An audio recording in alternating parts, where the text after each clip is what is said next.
to the show, everyone. Today's guest, we have voice actor, film actor, father, another jack of all trades, honestly, Brendan Hunter. That's amazing. Yes, I do most of those things. Hello, world. So, when it comes to the voice work... Yeah, no, keep doing that. I love what you're doing. Okay, that sounds good. Voice actor. Yeah. When did this start? Professionally about 15 years ago, but I think like most creative young people, you start emulating your favorite characters by the time you can speak. So I'm just grateful that I got to grow up and get paid for it. And when it comes to either radio or animation, do you do a lot of video games either? I've done a handful. I mean, I would. Now there's a be difference happy to do between more. those three. Yeah, big time. When it comes to, say, for example, the radio ads, Yeah. You generally tend to use more your natural voice, right? You're almost always just supposed. They're almost always wanting just regular people to convey a message with, a certain amount of thought and emotion behind it. But it's really just to be representative. Like they just want Gary's voice will represent a demographic. So Gary, just come in and do what you do naturally. Just relay a message, like a positive.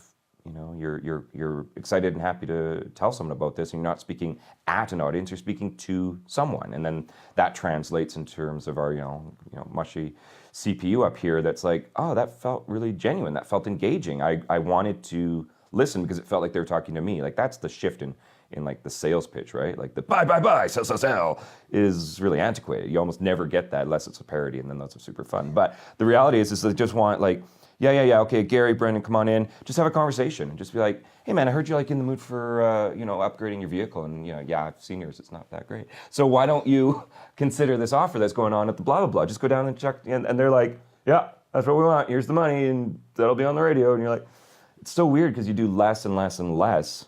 Partly it's because the medium is closer, right? Like theater, you have to make sure. Film, it's gonna take care of itself. Mic, don't do anything because it's already heard it all. Like here's your sinuses opening, right? So it knows everything about you already.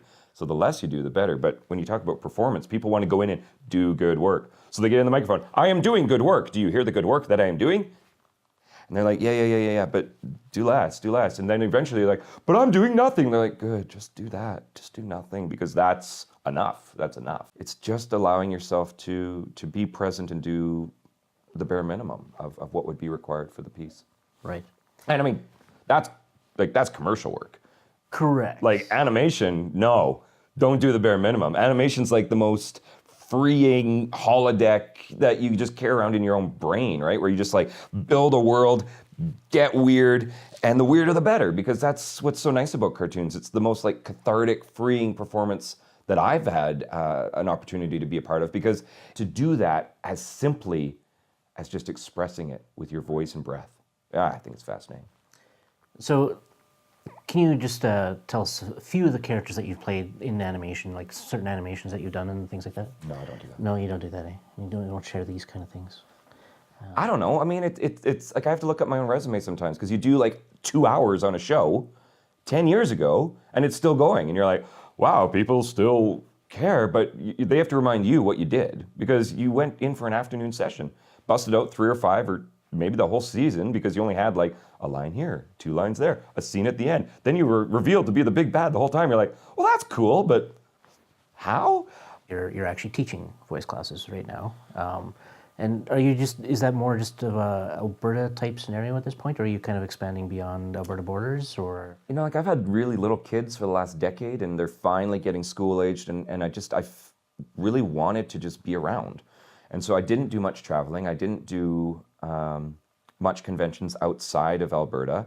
And these were conscious decisions that, what I was trying to build was not just my life and business in Alberta, but, this community and these other centers, they have their other people that want to be this person for them, right?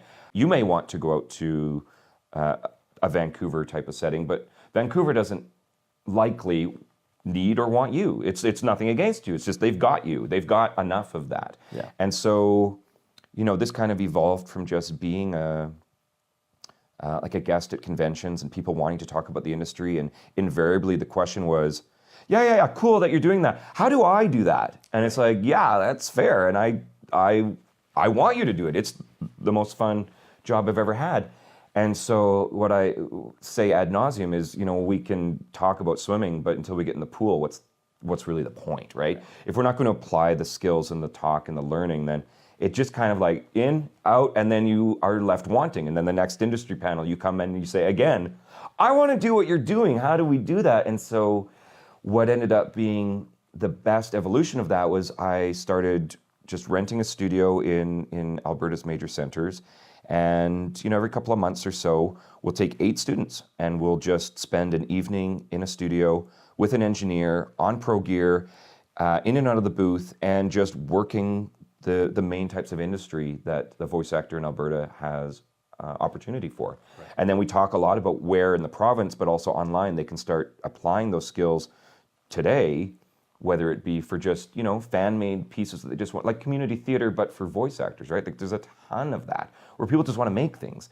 And that's a great community to get involved in and ingratiated to, because, as we all know, like the young indie filmmaker, or, the young startup theater company of today will be the champions and bastions of industry in a decade. And we want to make sure that we are not only supporting and being a part of them now because of that, but also trying to help shape and mold what we can contribute to their development and their learning. Because, hey, if we could save them some energy, them some heartache based on, totally tried it 6 different ways, the 7th way is the way I found success, and if they can extrapolate and go, okay, well, I'll take that and I'll build upon it, maybe they miss a few of those hurdles and just their momentum is just a little more linear, a little more self-propelled. We want all that for our children or the next generation. We want it for ourselves too, but we, for the most part, we're realists, right? Like we just dig in and we go, I don't know how to do this, but let's figure it out. And as you figure it out, you're like, it's hard. Why is it gotta be so hard, right? But then hopefully you can survive that and go, what you're doing is hard.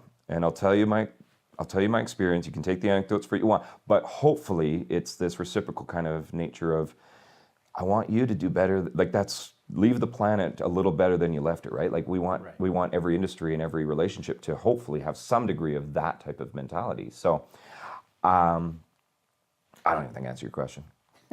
It's all good. But yeah, no, I teach voice. Yeah, cool. Yeah.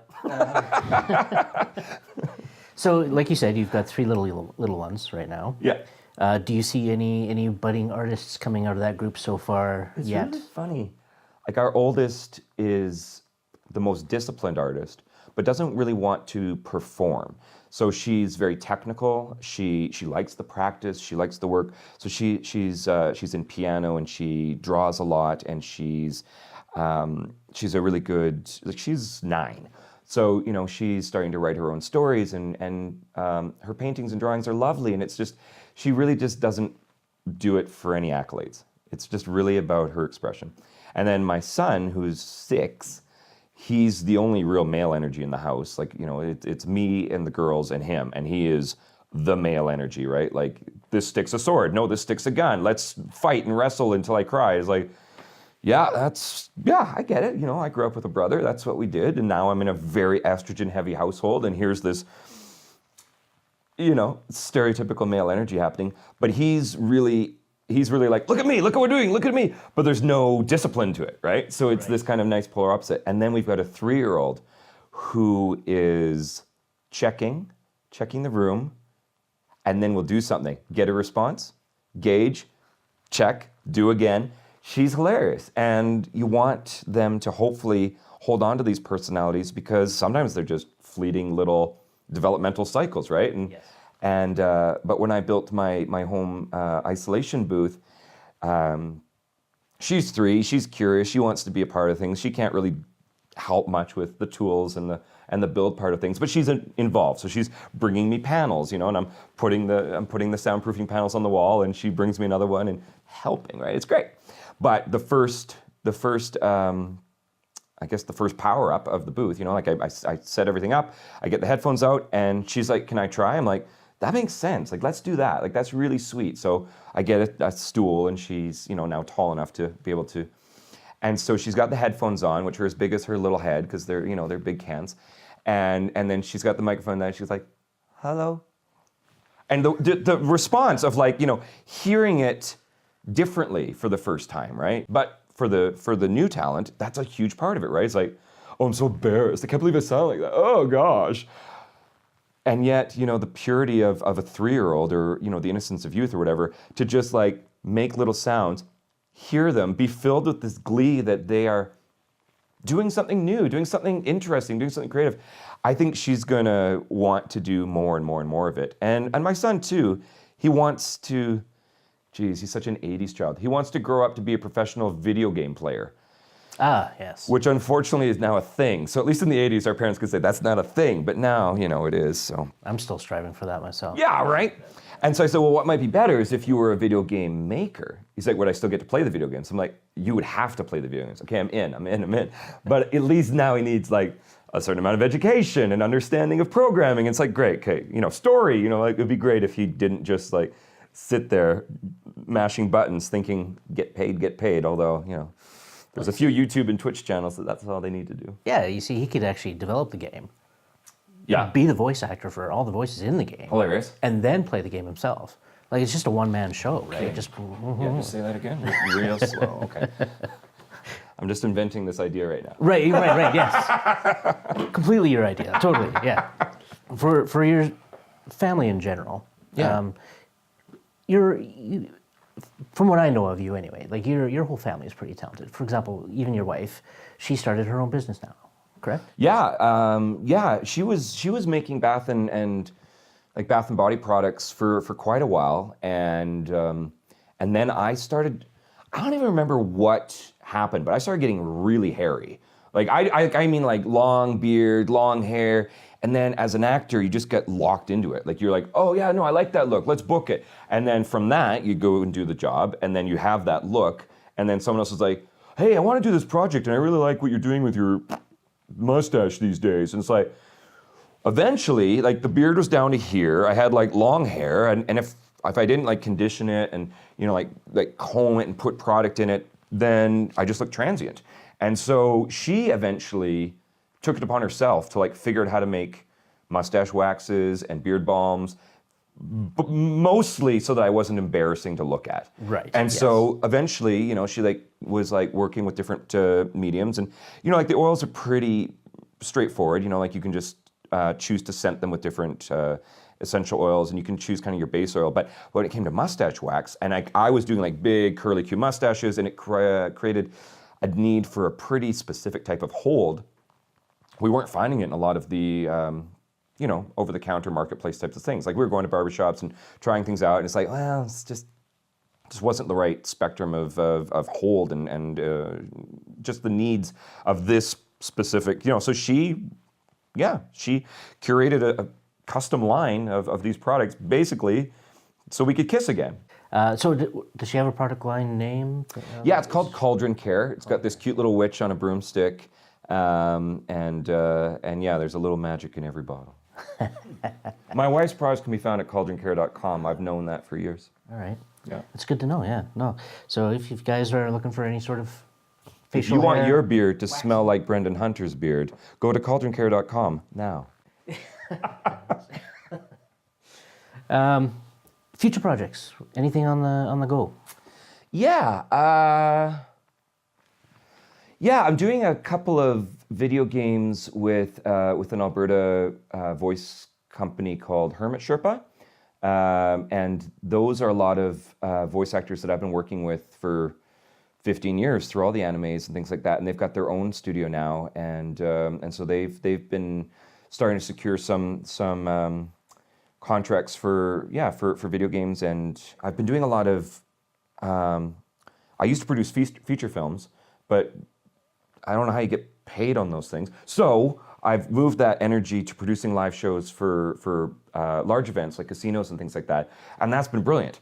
All of a sudden you just you show up with your actors, you do this great show, you get paid the same day. You're like, just do that. Just makes sense. So that's been a great evolution of ownership and just taking control and employing my friends and, having that, live performance type of feedback, which is meaningful and I don't know, it just continues to be special as an artist to go and be involved with an audience. It's lovely. And the stuff I'm doing is really immersive. It's not like, shut up and listen to me on the stage. It's like, Exactly. no. Like, you come to an environment, you come to an immersive theater environment, and the characters are going to get to know you as you get to know them. And it's this really fun type of, reciprocal kind of relationship that is rare, I think. So, Brendan Hunter, I'd like to actually thank you for coming on the show. I really appreciate you coming in.